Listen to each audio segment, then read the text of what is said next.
Okay, folks, well, this is the highly anticipated debate that you all have been waiting for. I have the pleasure of hosting Dr. Skarbnik and Goodman. For those of you who follow this show, you keep hearing Aaron Goodman keeps coming on the show. I try not to invite him, but he keeps coming back. But the idea really is to debate a topic on a treatment for a subset of large cell lymphoma. We'll set the stage for you because not all of you probably are lymphoma specialists. So I appreciate you tuning in. And we're going to start with a quick introduction. So Alan, you go first, a little bit about you and where you work. And do you do anything besides lymphoma or just the malignant hematology, or what's your specialty? Very little. So I'm Alan Skarbnik. First of all, thanks for inviting me to your podcast. I've heard it a number of times, so it's very exciting to be here and meet you guys face to face. So my name is Alan Skarbnik. I work in Charlotte. I'm the director of lymphoma and CLL program for Novant Health, and I run the CAR-T program there as well. I mostly do lymphoma and CLL.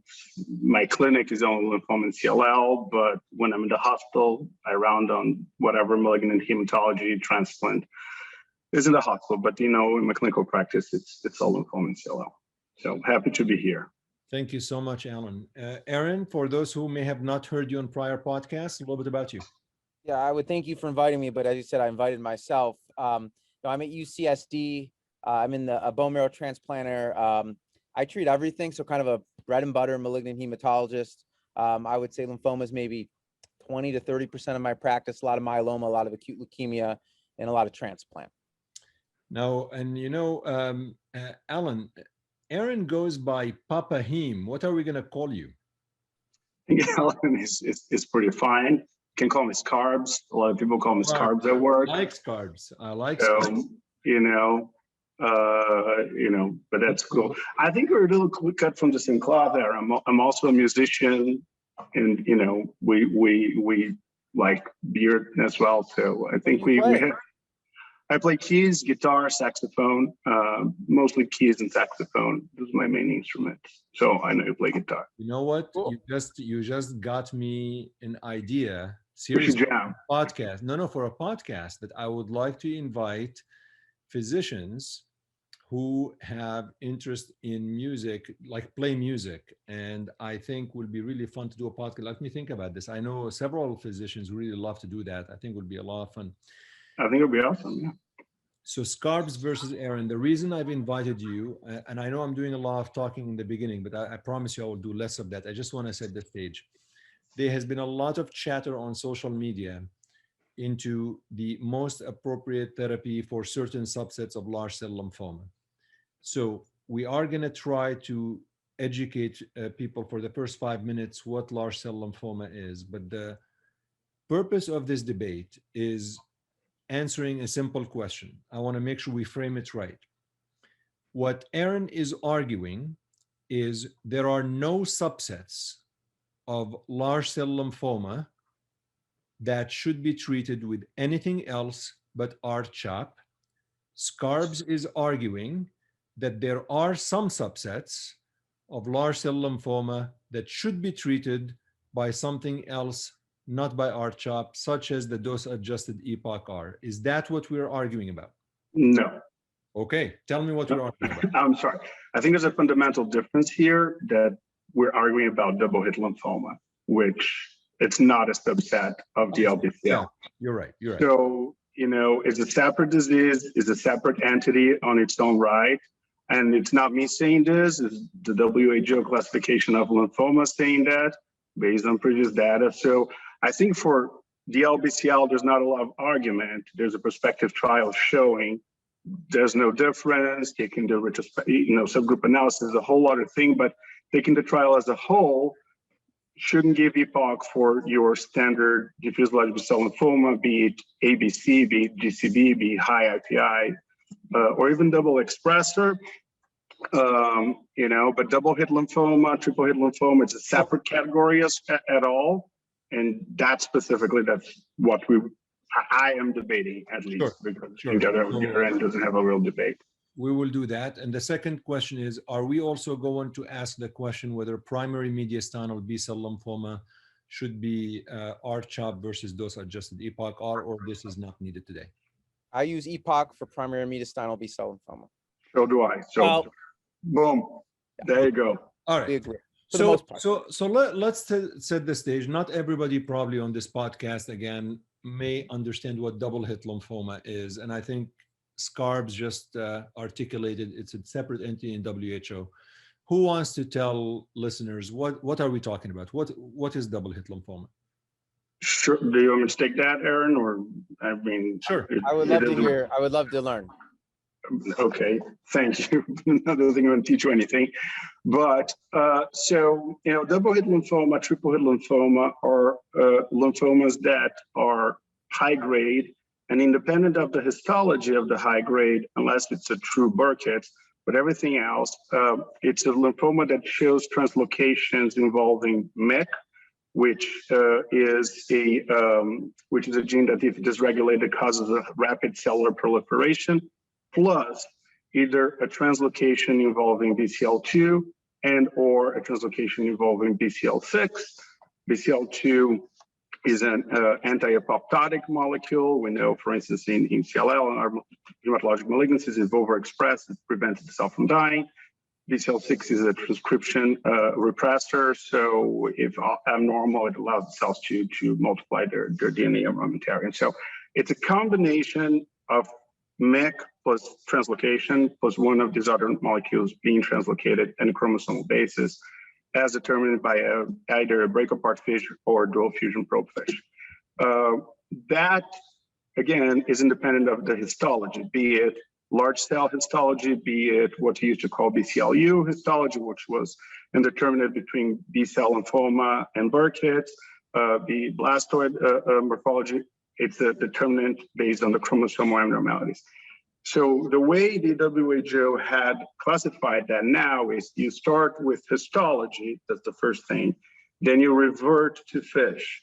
If FISH is positive, it's high-grade B-cell lymphoma with translocation involving MEK and or BCL2 or BCL6, and BCL2 and or BCL6, which we commonly call double hit or triple hit. If those translocations are not present, then you revert back to the histology. Then you're going to call it high-grade B-cell lymphoma NOS, DLBCL NOS, or Burkitt, or whatever the histology is showing. So based on the observation that clinically and biologically this disease had a completely different behavior than most of your diffuse large B-cell lymphoma, the WHO has separated that in its own entity. Thank you so much, Alan. Aaron, anything you want to add to the definition? I thought it's pretty exhaustive. Anything you want to add to that? No, I think he summarized it very nicely. Other than the fact that these are this is new. I forget when the WHO added this to the last 2016. Yeah, that's 2016. So keep that in mind, and this is changing, and so is what we believe is what is the true double hits. As far as whether it's is MYC and BCL6 the same as MYC and BCL2? Does the translocation partner of the MYC gene matter, copy numbers? And keep in mind, as we go through this debate, at least as I went through my training, initially we lumped them all together, and then we're like, we were wrong, and started peeling some of those things off, and we'll talk about that. Yeah, I think the important thing to point out, as Aaron pointed out, is that double hit and triple hit are heterogeneous on their own right?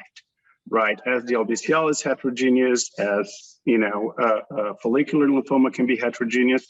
It's an entity that is rarer than these other lymphomas. It has been newly classified, as I said before. It's about 5 to 10% of all DLBCLs that were diagnosed in the past. Depends on the series. You'll see different numbers there. Probably the right number lies around 6 to 7%. All the previously diagnosed DLBCL are still what we call DLBCL off the bat based on histology. But yes, it's a heterogeneous disease as most of the other lymphomas. Skarbs, can I ask you, you mentioned you start with the histology and then you go into the translocation, but are there any is there any phenotype that may let you at least suspect double hit lymphoma? Like when a patient presents to the clinic, seeing them, would you say, you know what, my suspicion is pretty high because of X, Y, and Z? Anything like that? Well, yeah. So most of the patients with double hit lymphoma tend to be older, above the age of 65.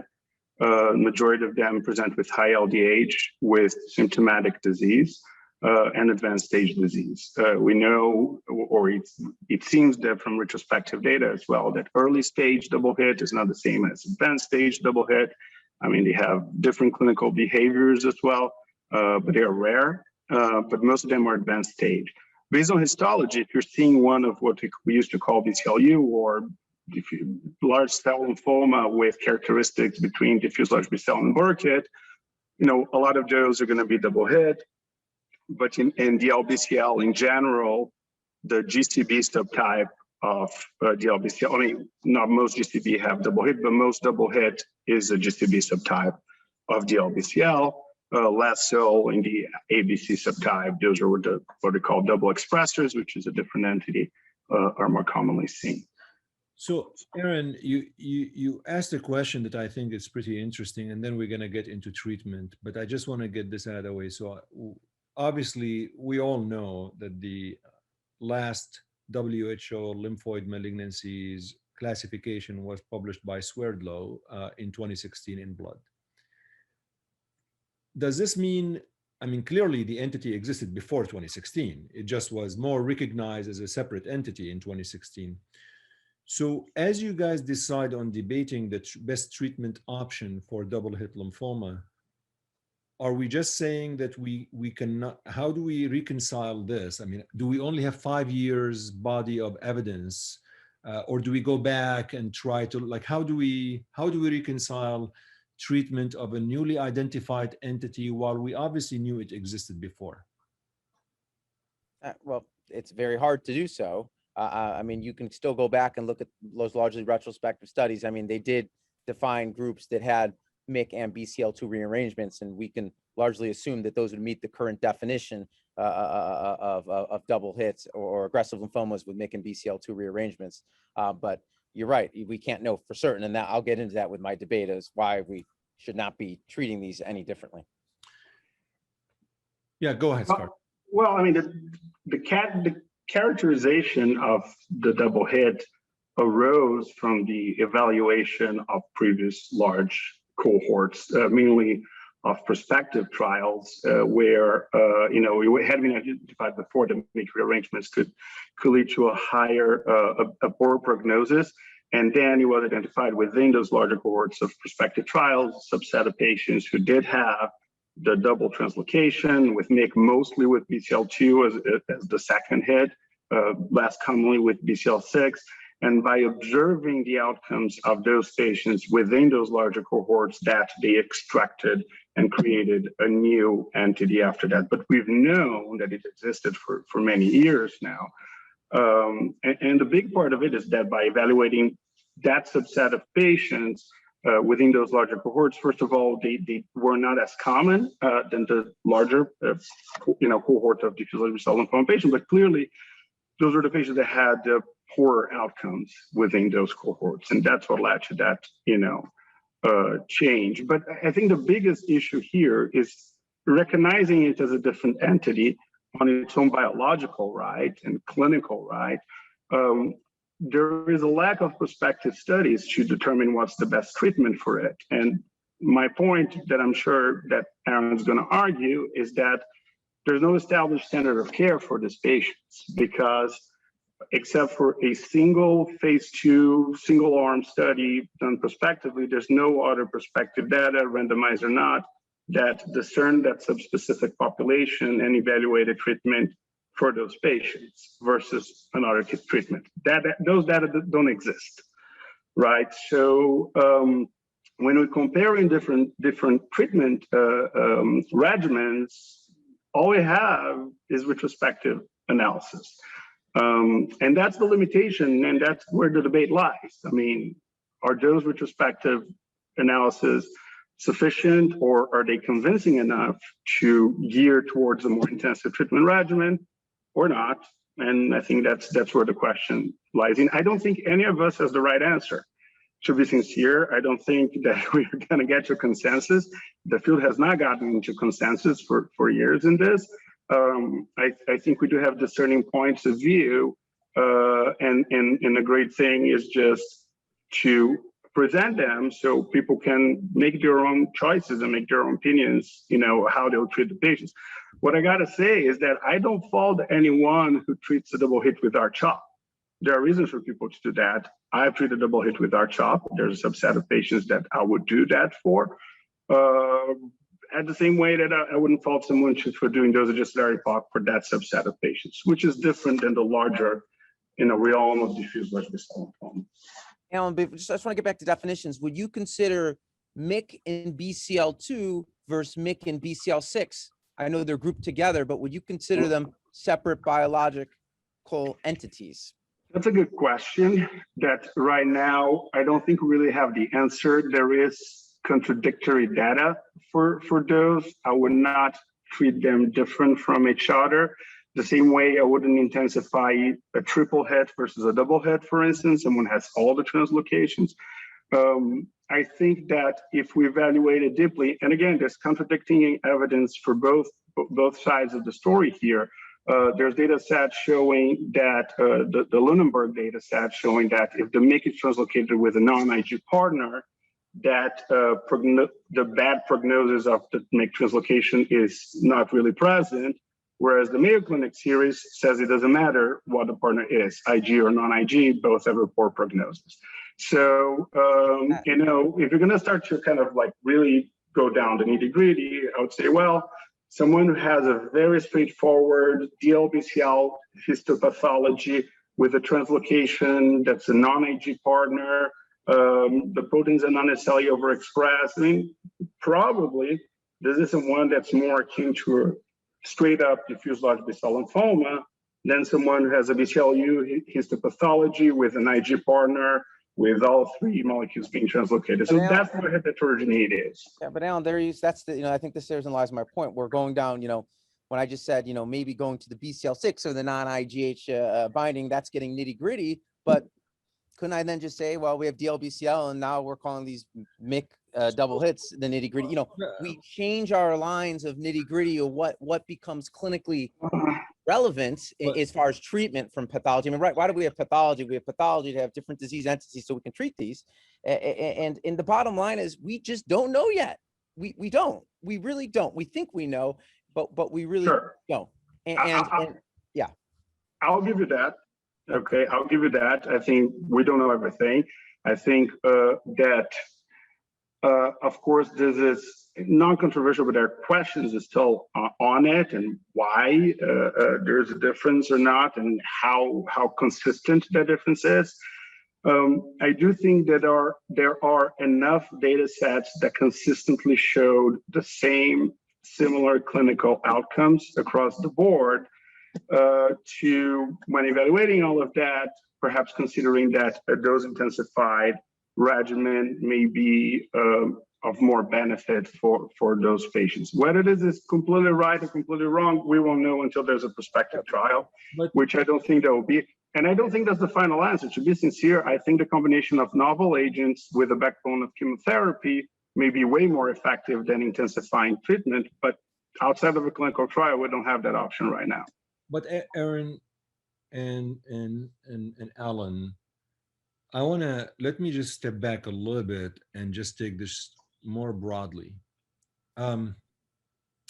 If we are going to treat patients only based on prospective randomized controlled trials that demonstrate an overall survival benefit, I think it could be very challenging in many lymphoid malignancies, just because some of these lymphoid malignancies are a little bit rare. I mean, let's face it, we have to agree with that. No, I hear, and I'm gonna let you answer that. I'm just trying to say that I feel that sometimes we don't have the answer to your point, Aaron. I agree, we don't have the answer based on an RCT that's prospective, the question that you are going to be faced with as a clinician when you see that patient in front of you in the clinic, how you're going to treat this patient despite lack of RCT. That's really the issue. So go ahead. I agree. And, you know, let's take a step back, you know, so as he said, you know, the CALGB study, there was no difference in all comers, DLBCL with EPOCH versus R-CHOP. So then we say, well, hey, you know, the highest risk patients, the double hits, which were underrepresented in that study. I don't know, was there a few patients? 3 patients. Yes, so 3 patients. We can't use this study. So we can't. That's fine. We can say we can't use that. But then, okay, well, you know, our definition of DLBCL is expanding, you know, as far as subtyping is changing rapidly now with the molecular classification. So I could say, why is it just 3 patients? How many patients were enrolled in the CLGB trial? 491 patients, of which only 55% had tissue available for FISH. I see. Of those 55% who had available tissue for FISH, only 3 patients were double hit. So let's do the math. How many total? 400? The 0.6% of the total population. I've done the math. Yes. Okay, because I looked at that, and the first question I asked was like, how many double hits are here? I was like, I don't care how many stage, and not only that, they have 25% of the patients were stage 2 non-bulky. You know, the interval from diagnosis to initiation of treatment was 21 days, which is impossible to achieve with a double hit. It's not feasible. They don't have that long to wait. They are rapidly proliferative. So it's not that it's underrepresented, it's not represented in that study. So using that study to discuss, it's not. So using that study to discuss double hit, it's a wrong evaluation of the data. That's not what I'm using. So let me get, so Alan clearly knows his data a lot better than me number-wise. I'm impressed by your that. But what I was saying is, you know, everyone's can't, you know, we have to draw the line at some point. We keep on cutting the pie and say, well, you know, it's like in myeloma, you know, when they do the studies, go, well, the high risk, we don't know, so let's treat it more intense. I think it's very different than that. Well, you can let me finish my point. So, you know, if we sequence all these patients, well, everyone's cancer is their own unique thing. What we get from the CALGB study, we get one certainty, and this is, we get a fact, a true fact that we cannot hide from. The fact that we get from the CALGB is the dose-adjusted EPOCH-R is more toxic for mucositis, neuropathy, febrile neutropenia, and it's a pain in the ass for patients, that regimen too. So it's clearly that, you know, and it's definitely treating our patients more. So we take that as fact, and you can't argue with that. We have 100% fact of that. Okay? No question there. It is a more toxic regimen. Yes. I don't argue with that. Yes. Now, but I think that the toxicity argument is flawed in this particular situation. And I'll tell you why, okay? I'll tell you why. This is what the way I see it. It is a more toxic regimen if you're comparing dose-adjusted EPOCH-R to R-CHOP. I'm not arguing that. But this is a disease that, if present, mandates treatment. This is not a CLL. This is not a myeloma. This is a disease that, if you treat frontline and the patient has less than a complete response, you will treat them with a second-line therapy, right? And in general, you're going to transplant that patient. So cumulatively, if you look at the data here, if you look at several different data sets, the numbers are very, very similar. 40% CR for R-CHOP, 68 to 70% CR for double adjusted R-EPOCH. These are binary questions. Either the patient has CR or the patient doesn't have CR. So you're talking about here that 58% more of the patients who receive R-CHOP in frontline will require a second-line therapy when compared to patients who receive dose-adjusted R-EPOCH. So cumulatively, these patients end up having more toxicity. That's, you know, they're going to have you cannot say that for sure. They have a CR. Can't say that. They're going to have a transplant. You know, so you're going to end up with more toxicity with this patient at the end of the day. Well, you just said that is my point. You can't say that for sure. What I can say for sure is what I said for sure. But what you say, you can't say with sure. There is doubt and uncertainty in what you just said. But I think, as a listener, I'm not part of the debate. But what I actually heard Skarbs saying, to be honest, I mean, look, I'm going to be fair here. What I heard him saying is he agreed with you. The toxicity is absolutely higher with dose-adjusted EPOCH-R. But what I heard him saying, it is worth it because you get more CR because of the dose adjusted EPOCH-R. That's what I heard him say. I heard him say that too, but I'm saying we don't know that. How? You don't know that? How come you don't know that? We get more CRs with dose adjusted EPOCH compared to R-CHOP? Yes. There's the OKMD Anderson retrospective analysis. There is these are suggestions. These are suggestions we get. Sure, of course. There are suggestions. How many? We don't know for certain until we have a prospective trial. But they are very strong suggestions. The more I do oncology of retrospective studies than seem proven prospectively, and how many times we've been fooled, it's just there are suggestions, and for very well could be wrong. Okay, and they could be right too. You're right. They could be right, but we know for sure EPOCH is more toxic, and we think. But that's my whole point. We keep on changing everything. You know, let's be honest. We thought double hits did worse and would benefit. You know that we were treating EPOCH double hits. It was kind of accepted in the lymphoma community, bad double expressors, or whatever excuse we could, more extranodal site, more this or that, higher LDH. We were giving EPOCH, and we were doing it because we had this belief, as you said, based off retrospective data. And then we get the CALGB study, granted, not a lot of double hits, but it did have a lot of the other stuff. And we were shown that we were wrong. You know, back in 1990, when I was like 4, you know, they were giving them Promase cytobomb stuff. You know, we have seen so many randomized studies, granted, not in double hits, where we were so confident. I'm just done being fooled in oncology, where we were proven again and again wrong based off retrospective data. So I just don't buy the retrospective data. And then we have some retrospective data, like the Flatiron data, saying that this, you know, I'm not saying I think that's the tell-all. I'm just saying we don't know. So let me get to the Flatiron data in 1 second, but I have a question for you, Aaron. Yes. And let's see if you put your money where your mouth is. I will. How do you treat hepatosplenic T-cell lymphoma?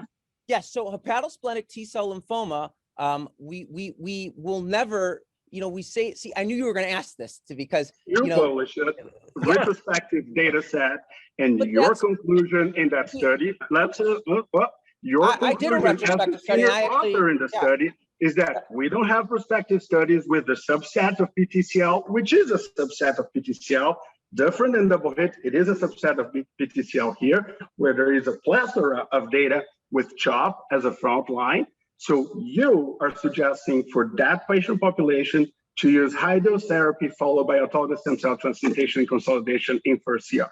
So how do you combine? Actually, I don't recommend autologous. I recommend allogeneic. Allogeneic, because that's not toxic at all, right? But you know, how do you reconcile this? Because you're telling me here that you shouldn't go to retrospective data. It's a very, very, very similar situation. Is a subset of data.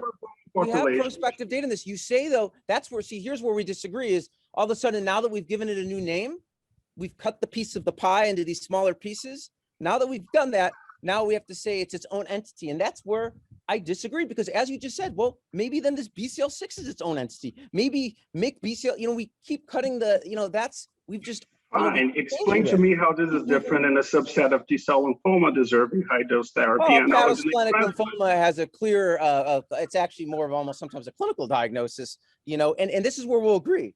I don't treat off the genomics, but there are patients with diffuse large B-cell lymphoma or double hit who present Burkitt-like or with rip-roaring disease, where I will consider, in some cases, dose-adjusted EPOCH after a thorough discussion with my patient. They still do LBCL, though. I'm talking about separate subsets that came from a larger subset of disease here. So my point here is that, you know, we can pick and choose the data that we believe, and when we believe in retrospective studies, when we don't believe in retrospective studies, they are informative. They are. I don't believe in any retrospective studies. I will say that we make things up in hepatosplenic lymphoma. I will be the first to admit, if we're going to treat EPOCH with double hit, we have a feeling it's better. That's the bottom line.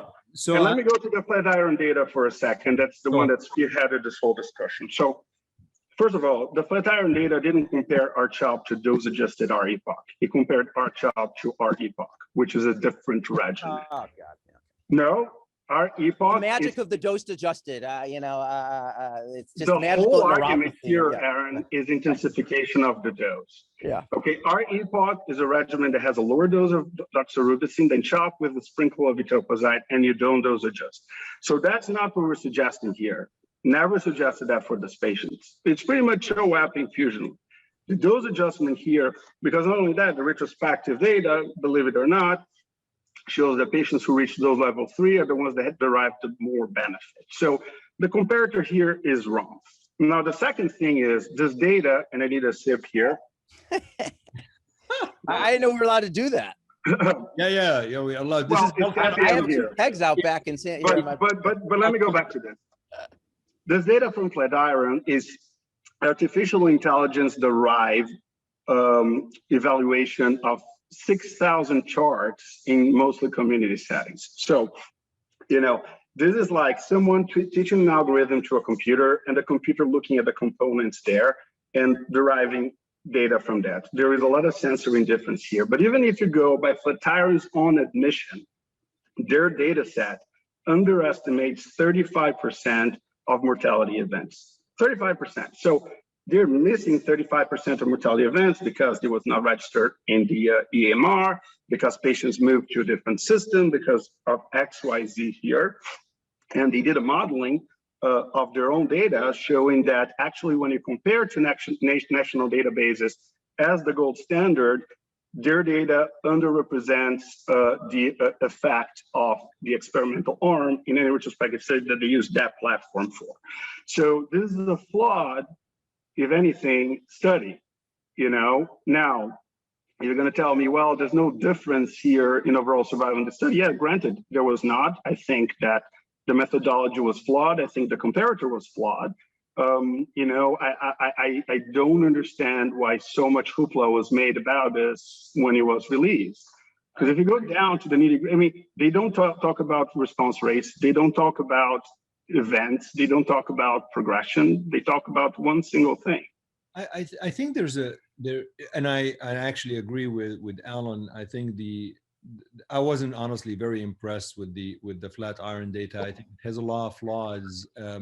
I do think I'm not really sure that the debate was probably fueled by this additional data, but debate existed a little bit before. Of course.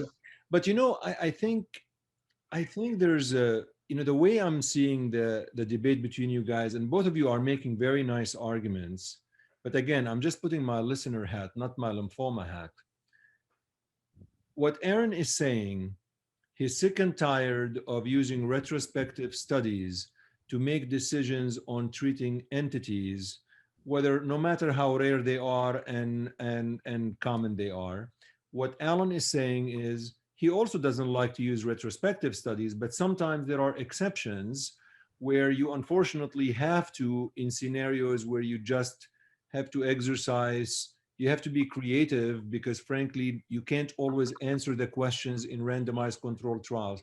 I'm sympathetic to both points of view. I see the flaws in using retrospective studies, but I also see the fact that I can't answer everything with a prospective RCT.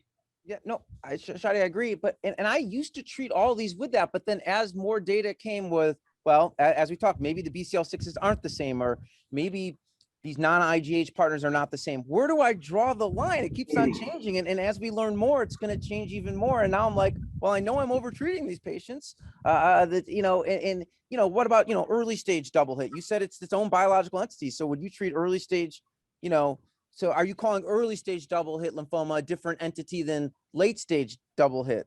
You know, we just keep on, you know, we don't know. Not biologically, but clinically, yes. Yeah, well, that doesn't make, if not biologically, but clinically, yeah. Do you treat advanced stage DLBCL the same as early stage DLBCL? I doubt it, because there's enough data to show that there's a difference. You can treat with less chemotherapy. I treat early stage double hit as I treat early stage DLBCL. I don't treat it any differently. Yes, so you made that distinction, but you make the distinction in late stage disease, you will treat different. I made a decision. Even though they're biologically the same entity. No, I made a decision also based on retrospective data from Palau et Torca showing that early stage MYC rearranged DLBCL or the MYC rearranged large cell lymphomas or high grade lymphomas don't necessarily have a different prognosis than early stage non-MYC rearranged. That's the basis for it. I'm not just willy-nilly throwing this out there. But you know, the question here is that you don't have a basis for saying CHOP is a standard of care, R-CHOP is a standard of care, or DA-EPOCH-R is the standard of care. There's no standard of care here.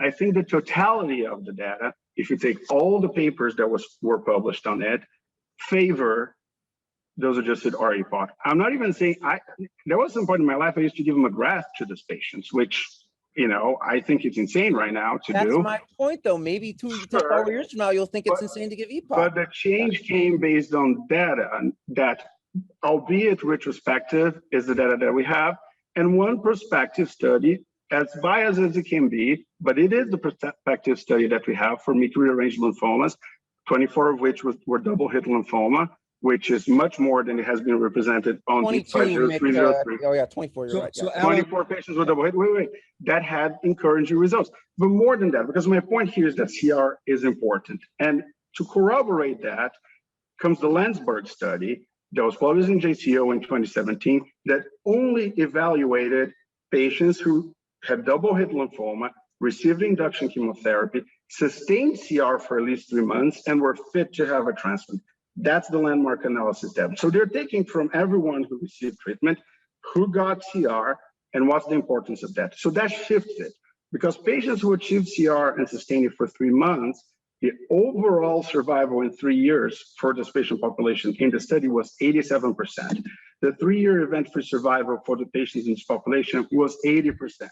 So again and again, it's showing that complete remission is important. Now, even within the study, the patients who had R-CHOP as the induction, they relapsed much sooner than the patients that had DA-R-EPOCH as induction. And you know, the 3-year event-free survival for those patients was 55% versus 88% for the patients who got dose-adjusted R-EPOCH as a frontline. And I'm talking only about patients who had complete response, okay? And the median survival at relapse on this study was 8.6 months. So the no difference in overall survival that some studies are showing is not necessarily showing that we're bad at the front line, is that we're really bad at salvaging these patients. This is not a disease that if relapsed, there's an easy way to salvage. You know, if you look at Alex Herrera's data set on autologous stem cell transplantation for relapsed patients with double hit lymphoma, the outcomes are dismal. Only 15% of the patients survive long term, which is the same that's seen on the Landsberg study.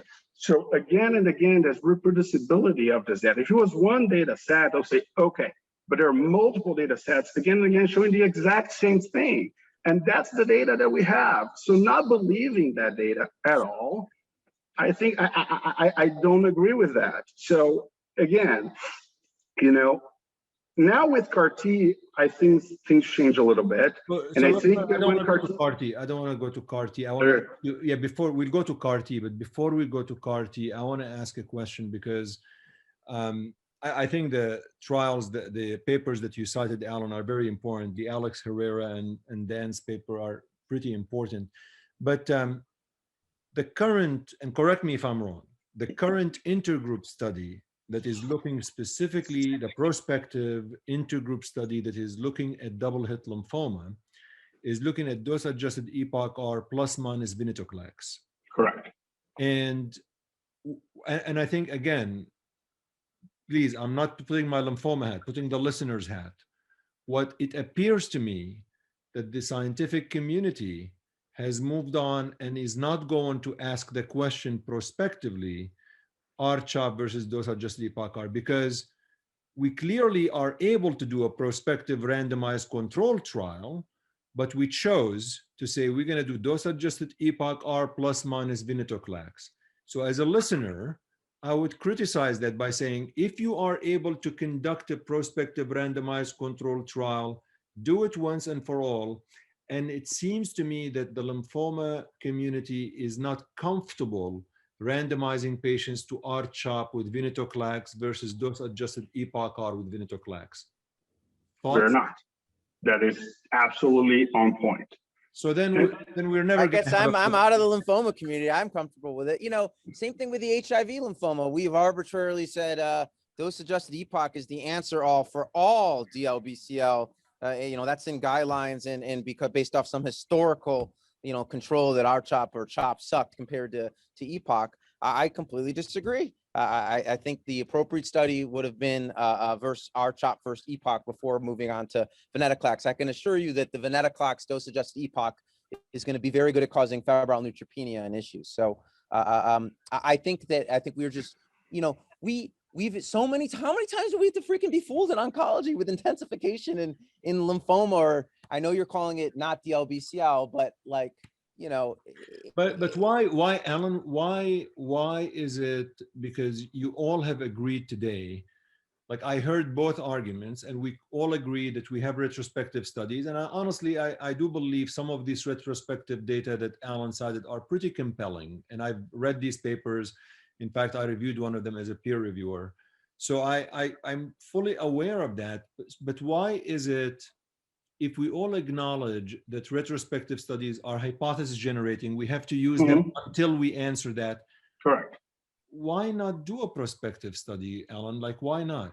Well, I don't think there's a problem in doing a prospective study as such. I think that would be great to have a definitive answer. The problem here is that none of us believe, I mean, okay, I'll say for myself, I don't believe that dose-adjusted or EPOCH is the definitive best answer for this disease entity. I don't.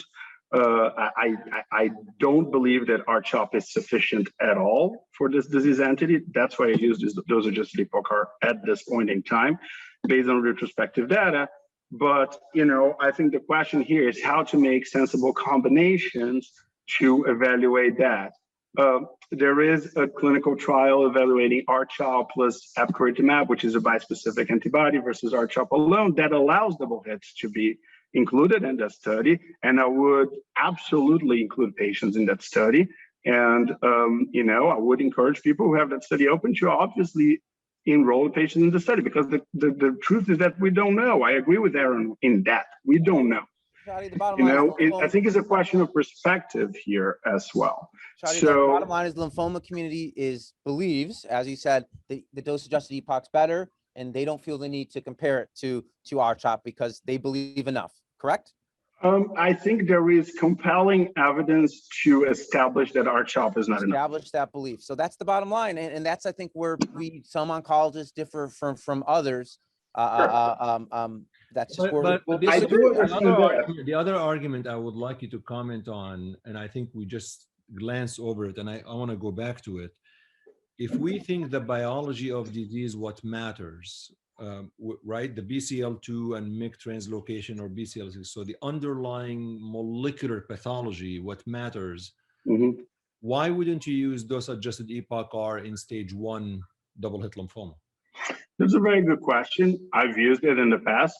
But you know, the way I'm looking at the data here, there is a set of data suggesting that for that kind of population, that's not necessary.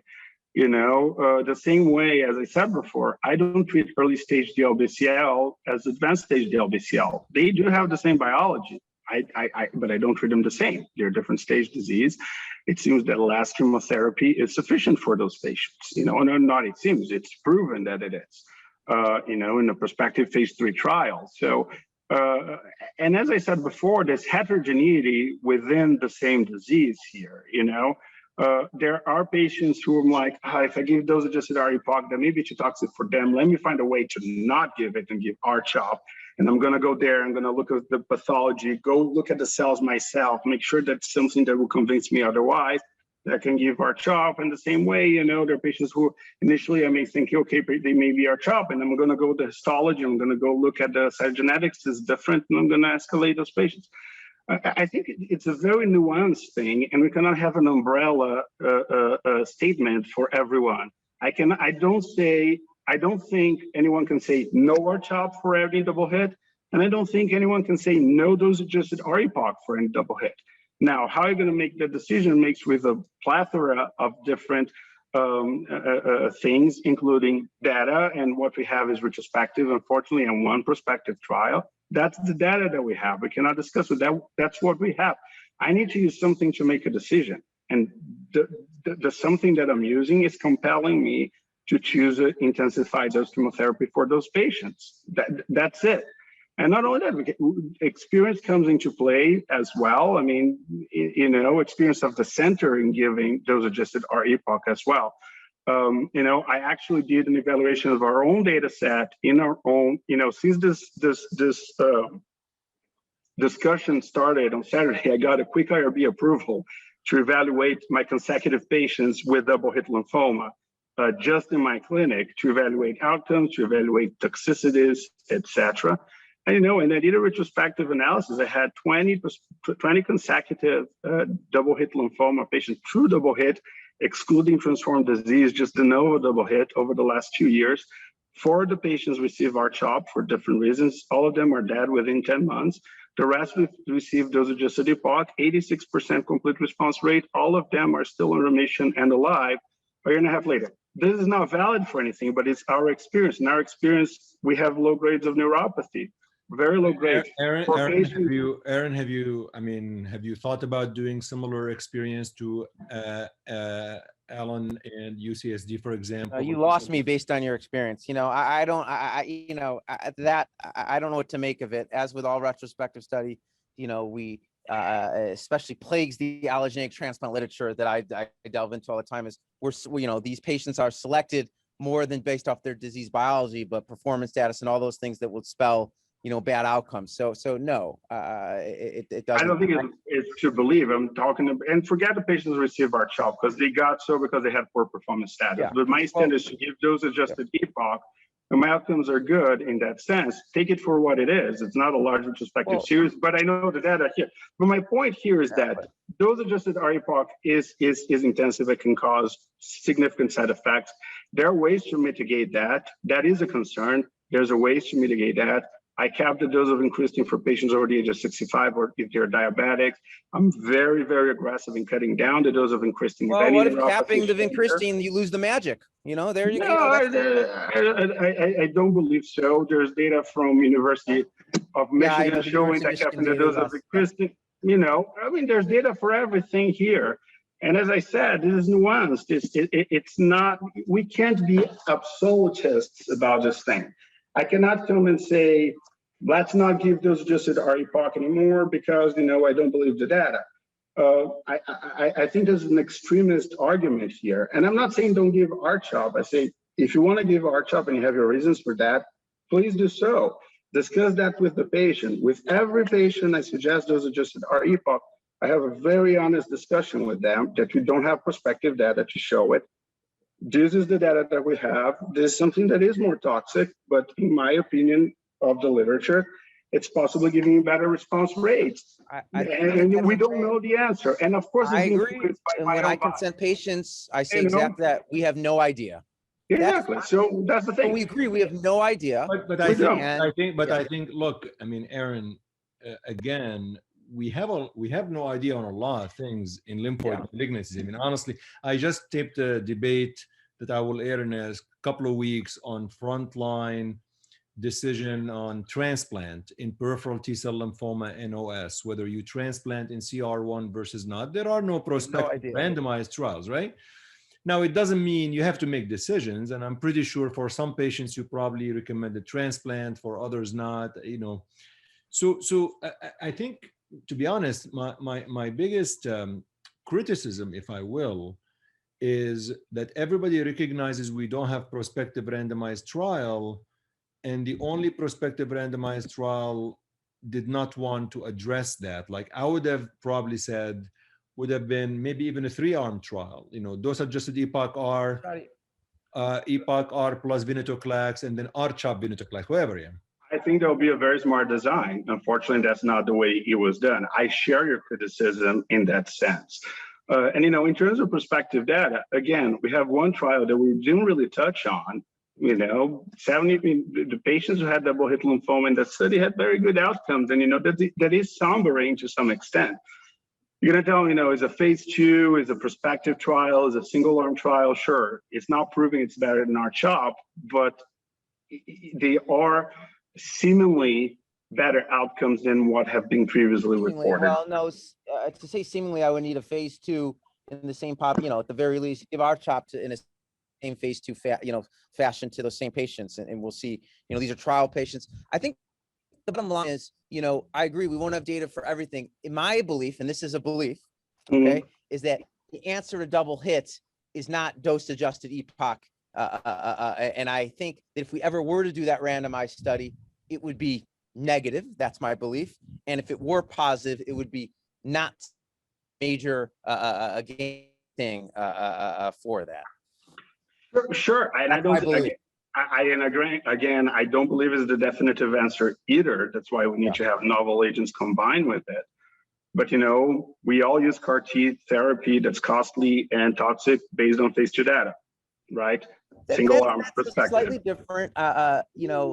In general, those patients, and I agree. I think the CAR T data is actually, we're actually publishing something soon on this, is fraught with awfulness and intention to treat, like somehow they bypass that. But there are cures that you see we think cures in a setting where there otherwise probably wouldn't be any. I think that's slightly different than frontline lymphoma.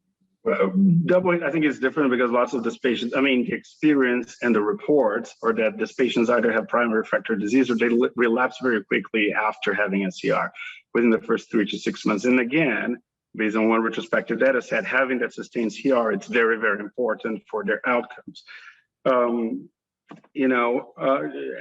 think, here's what I think in regards to CAR T. There are patients cured with R-CHOP with double hits. Absolutely. Most of those retrospective studies don't show. Some of them show PFS. I don't know if any of them show OS. You probably know that better than me. They do. They do show difference in OS, but not two do. So the Adam Patrick study and the multivariate analysis, there's a difference. On the Oculus study, there's a difference in OS. The problem with OS and hazard ratios is that they don't tell who lived longer. They tell the proportion that lived at that period of time. So, if a bunch of patients with this small numbers, you're not going to see a p-value. If a bunch of patients die within the 12 months and then you have 30% surviving 3 years, and a bunch of patients survive 2 years and they die at that point, and the rest, you're not going to see a survival difference.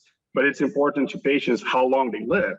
And based on this data set, again, based on the median survival post-relapse of 8.6 months on 2 different data sets showing the same kind of number, having the CR, having the sustained CR, not having a relapse is very, very important. And again, this is not a disease that if you have a relapse, you're going to leave it alone, because they will die. If they have a relapse, you're going to treat it, okay? So salvaging double hit lymphoma, the relapse, it's very difficult. The only thing that has somewhat shown to perhaps be effective is CAR T-cell therapy, which salvaging primary refractory large cell lymphoma is difficult. Absolutely. Yes. Yes. I don't know. You can tell me, maybe, have we looked at primary refractory lymphoma, versus double hit primary refractory? Is there some difference in that? I don't believe so. But you're leaning on this double hit thing. There is a higher proportion. Yeah. There's a much higher proportion of patients with double hit lymphoma that present primary refractory disease than the non-double hit DLBCL. That is clear.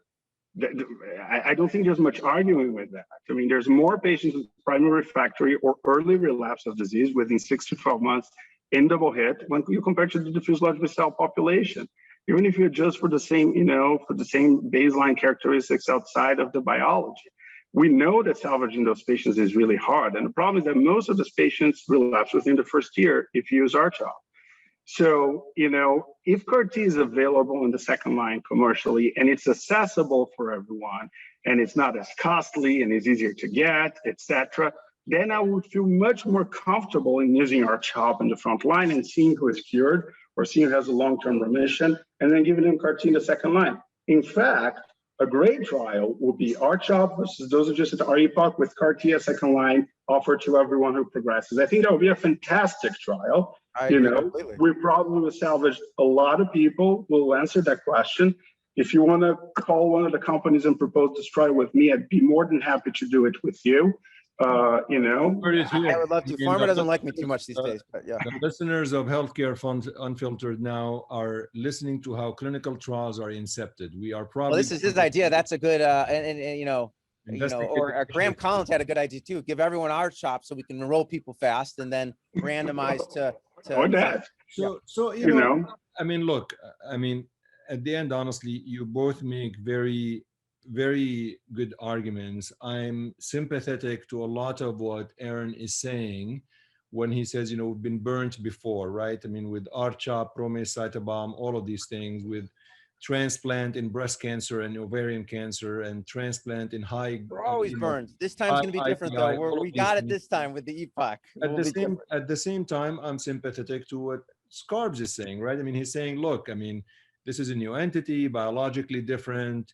We have some retrospective studies. These patients get better remission, complete remission. They die fast, unfortunately, when they relapse. Listen, I've taken care of my share of patients with double hit, and honestly, it's just an awful disease, to be honest. I mean, just like it's just terrible. But this doesn't mean doesn't mean you treat aggressively if it's awful disease. Sometimes it is what it is. Yeah, awful disease doesn't inherently mean more intensive therapy is better. How do we? I mean, I don't know. I don't disagree with that. Yeah. Do we do closing statements? Is there anything else we need to cover about double hit lymphoma that we did not cover? I think there's a lot to cover that no one has covered yet. I think that's the biggest issue at hand here. Again, I think for rare diseases that we don't have RCTs to define what the best treatment is, we have to make the best of the data that we have for the patient in front of us. My opinion, and it is an opinion, so take it for what it is, based on revising this data multiple times. I actually read 25 papers in the last 3 days just to remind myself of what's going on. I had a lot of free time, to come up here and just, see, truthfully, I wanted to be convinced otherwise myself, because as you, I agree, dosage of RA-EPOCH is a pain to give. It's painful for patients. I think there are ways to mitigate a number of the side effects, as I said before. We do very aggressive prophylaxis, antibacterial prophylaxis to minimize neutropenic fever, etc. So I think there are ways to mitigate side effects, but still it's costly, they're admitted, and there are significant side effects to it. But given the totality of the data that I analyzed, I'm still convinced that, well, first, R-CHOP is not sufficient. I think that's very, very convincing and compelling from all the data. And second, that it seems that those adjusted RA-EPOCH may lead to an advantage for these patients, particularly in complete response rates that seem to translate to longer term remissions in these patients. Now, based on that's my view of the facts, and it's my personal opinion. Again, I don't fault anyone who gives R-CHOP to these patients. I just don't think, I just, in my personal view, I don't think it's the best thing to do. Yeah, it's something that you can do. Okay, well, I think we've clearly there are some points of disagreement, but I believe for listeners, I hope they understand the complexity, frankly, of decision making in situations like this. The one thing I would say on behalf of patients and families, I would say, do not let that decision come on the patient to decide. It is not fair. It is not fair to patients. They will never get the complexity of the issue. Shared decision making sometimes gets abused as a concept. There's significant asymmetry of information. If I was sitting in the clinic, well, not me, if somebody else was sitting in the clinic and you're gonna tell me choose R-CHOP or dose-adjusted EPOCH-R, I'm saying, screw you. I don't know what you're talking about. You tell me what to get. Shadi, I completely share decision making, and I've having seen as a fellow trained, like, what do you want? Like, that's like, right. But drives me nuts. You know what I mean? I think sometimes like shared decision making to me works if, let's say I come to your clinic and I say, my value is I don't want alopecia. Yes. So then you can tailor the regimen to prevent alopecia, but you can't really get the complexity of regimens to that extent. But I'd like to get maybe each one of you a couple of minutes for closing remarks, because I think we've discussed this. I don't believe there are right or wrong answers to Alan's earlier points.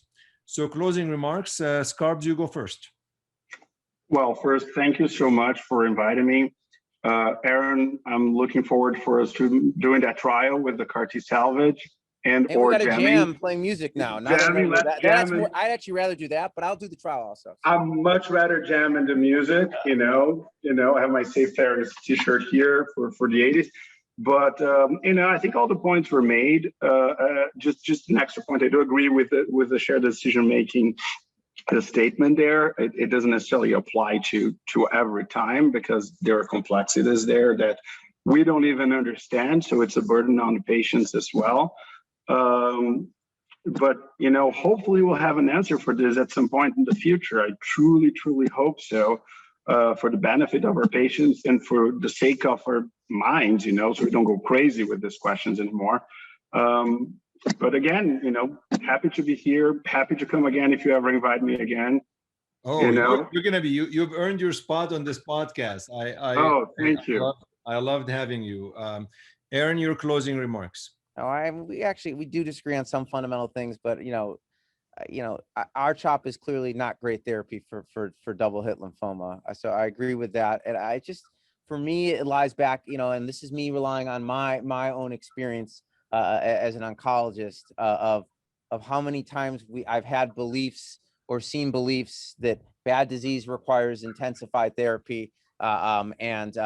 Then when we go and do finally get better data, we see how wrong we are. And then we change the piece of the pie to something smaller and say, well, this specific group that we now newly defined is different. And then we'll change it again. And you know, I've changed in my practice, and, you know, what do we know? And we know that we both agree that dose adjusted EPOCH is more toxic and more of a pain for our patients. And in my heart of hearts, I don't think it's the answer to double hit. And if it is the answer, it's not a great answer, at least I think. And I'm hopeful, as Alan is sure, with some of these new bispecifics, I'm hopeful but skeptical that some of these new agents will be the answer, but I wait to see.